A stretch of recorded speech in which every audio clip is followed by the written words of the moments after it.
अब हम लोग करने वाले हैं क्वेश्चन नंबर 3।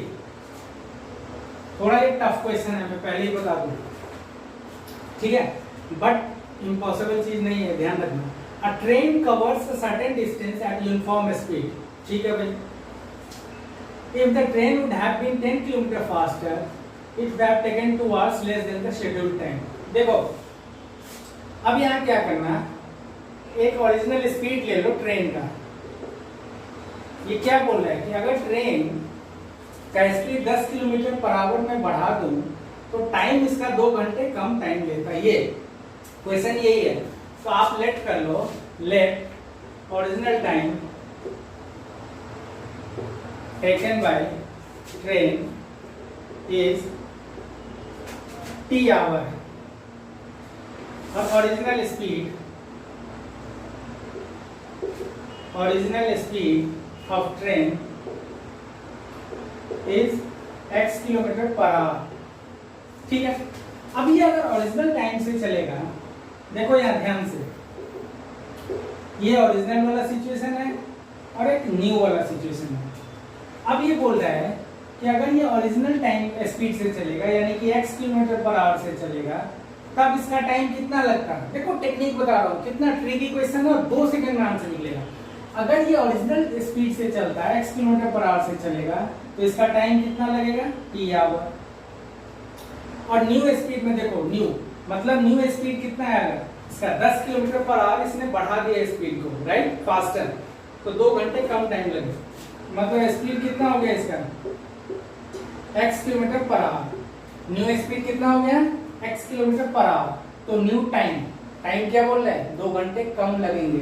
मतलब अगर t आवर लगता है इसको ओरिजिनली, पहले अगर ये t आवर लगता तो अब कितना लगेगा, t माइनस 2 आवर।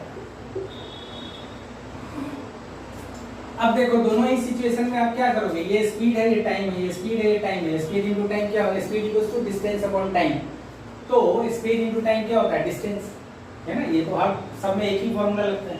तो आप डिस्टेंस निकाल लीजिए, स्पीड इनटू टाइम मतलब x इंटू टी, ये हो गया हमारा डिस्टेंस। और इधर से भी डिस्टेंस निकाल लीजिए, क्या होगा, स्पीड इनटू टाइम हो गया।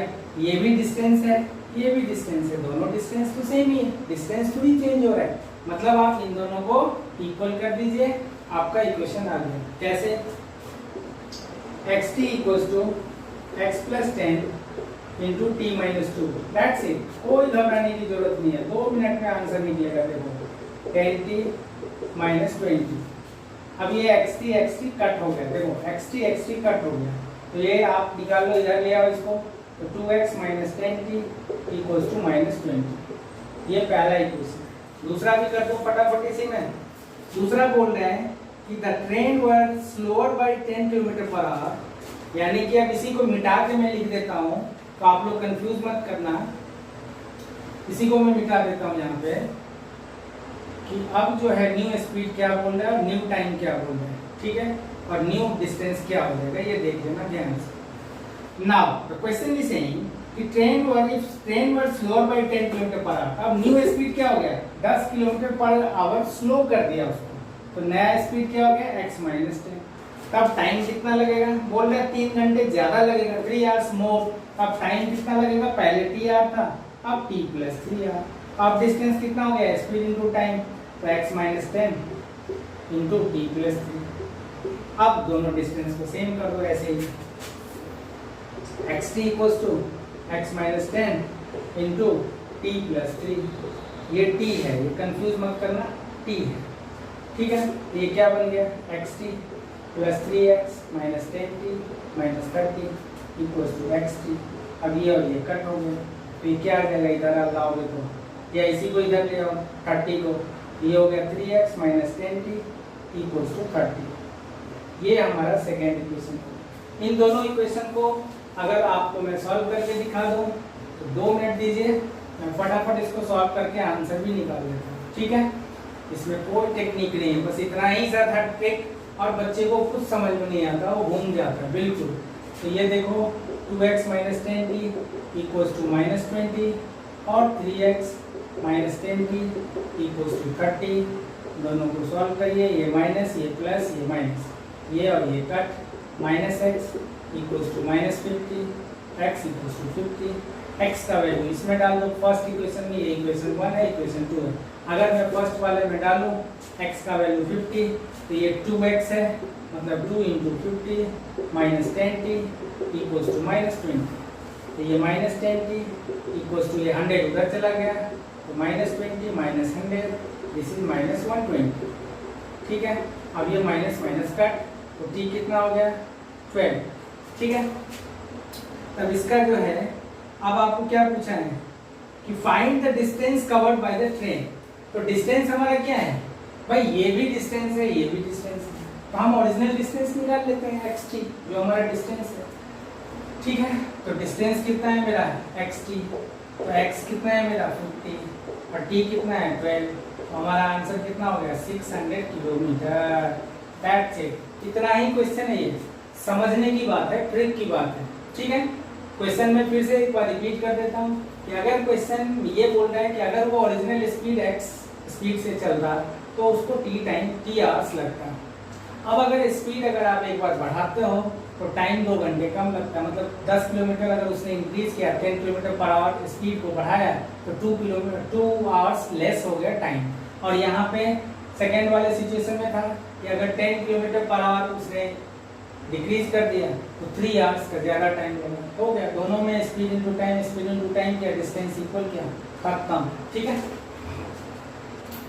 अब आते हैं हम लोग क्वेश्चन नंबर 4 पे, विच इज मोस्ट इंपॉर्टेंट। ठीक है, student of a class are made to stand in a row. चलो एक रो में सारे स्टूडेंट को खड़ा कर दिया।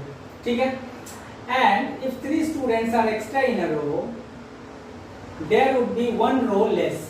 अब यहाँ पे गेम क्या चल रहा है ये देखो, नंबर ऑफ स्टूडेंट चल रहा है इन अ रो, एक रो में आप कितने बच्चे रखोगे, और एक है टोटल नंबर ऑफ रोज। ठीक है, मान लो नंबर ऑफ स्टूडेंट कुछ भी था, अब उनको रो में अरेंज करना है, तो ये बोल रहे हैं कि एक रो में इतना रखूंगा तो रोज इतना कम पड़ जाएगा, और एक रोज में इतना ज़्यादा रखूंगा नंबर ऑफ स्टूडेंट तो रो इतना ज़्यादा हो जाएगा। इसी तरह का सिचुएशन। तो आप सपोज क्या करोगे, let number of rows be x, एक तो नंबर ऑफ रोज ले लो x, और एक ले लो कि एक रो में पर रो में कितने नंबर ऑफ स्टूडेंट आप अरेंज करना चाहते हो। ठीक है, तो हमने ले लिया कि नंबर ऑफ रोज है x और number of student in a row is y, यानी कि y स्टूडेंट आपने एक रो में अरेंज किया। टोटल नंबर ऑफ रोज कितना है x, यानी कि ऐसे देखो, ऐसे रोज हैं, ऐसे ऐसे कितने x रोज हैं, और हर एक रो में आपने y स्टूडेंट ऐसे खड़ा किया, तो टोटल नंबर ऑफ स्टूडेंट कितने हो गए x y। अगर ये 10 रो होता है और हर में y होता तो 10y हो जाता, लेकिन ये तो x है, नंबर ऑफ रोज कितना है x, और हर रो में y स्टूडेंट है, तो टोटल नंबर ऑफ स्टूडेंट कितना हो गया x y। तो यहाँ लिख लो total number of student is X Y. Done, ये हमारा पहला टेंशन खत्म। अब क्या बोल रहे हैं, अब बोल रहे हैं कि अगर if 3 students are extra in a row. अब देखो इसको मैं मिटा देता हूं और उसके बाद फिर बात करते हैं। अब बोल रहे हैं कि अगर एक रो में न्यू सिचुएशन क्या है, अकॉर्डिंग टू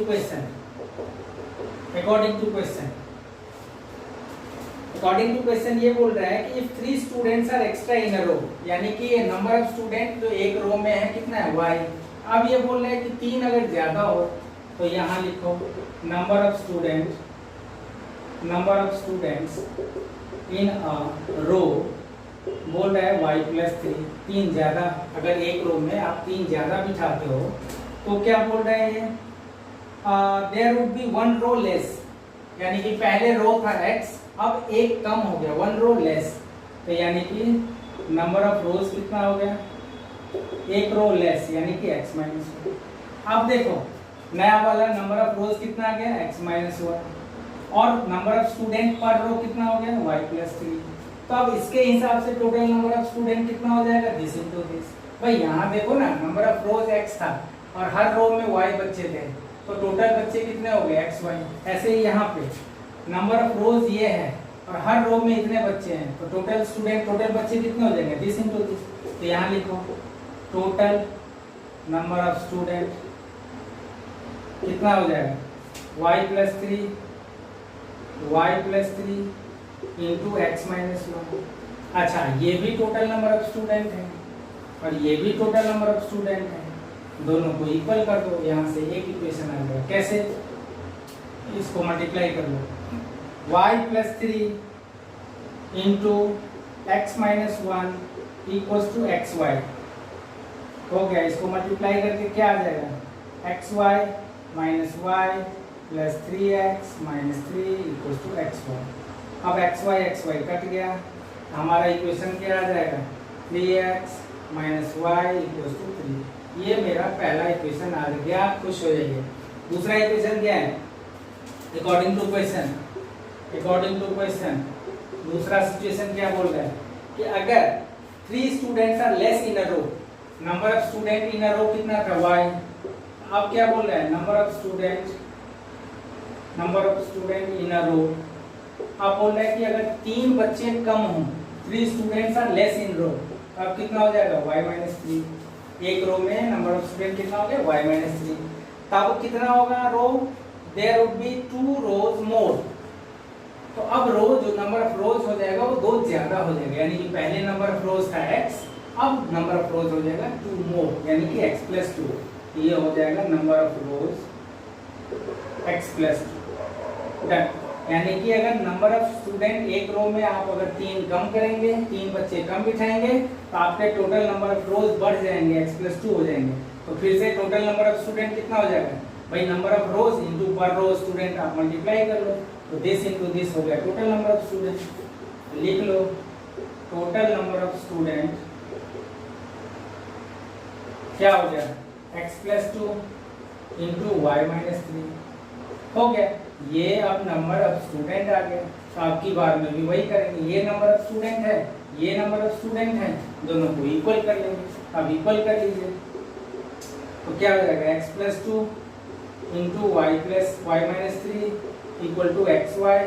इन दोनों को मल्टीप्लाई कर लीजिए, xy minus 3x plus 2y minus 6 equals to xy cut, ये क्या हो गया -3x plus 2y equal to 6।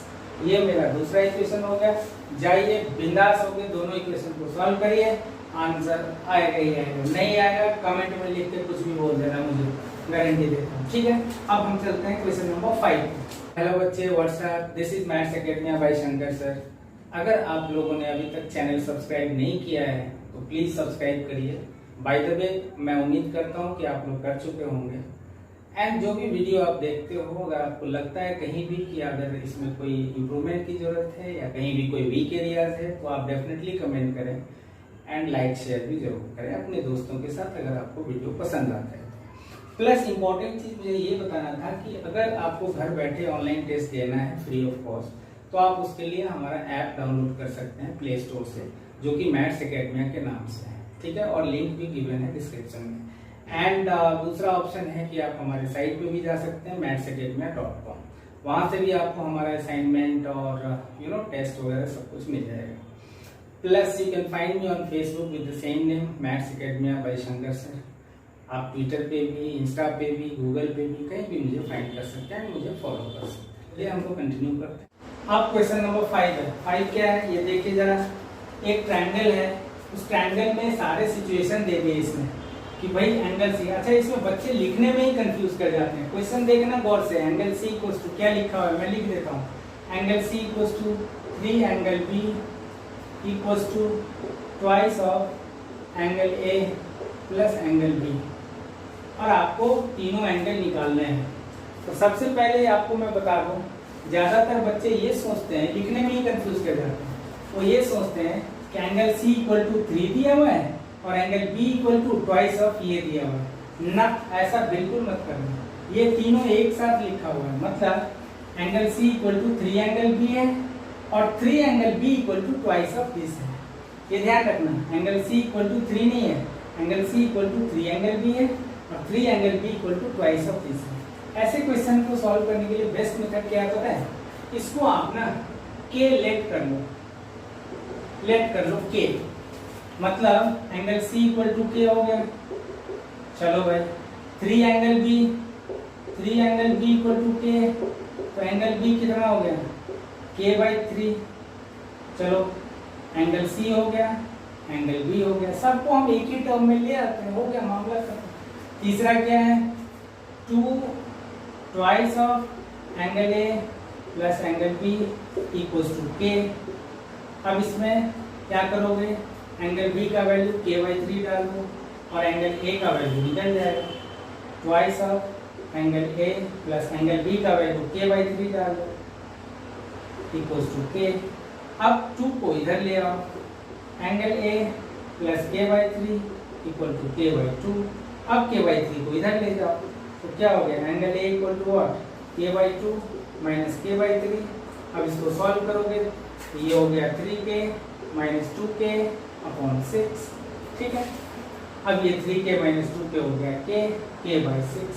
तो देखो एंगल ए भी आ गया k के टर्म में, एंगल ए आ गया k के टर्म में, एंगल बी आ गया k के टर्म में, एंगल सी आ गया k के टर्म में। हो गया, खुश हो जाओ, क्योंकि एक ट्रायंगल में एंगल सम प्रॉपर्टी क्या कहता है? तीनों एंगल का सम 180।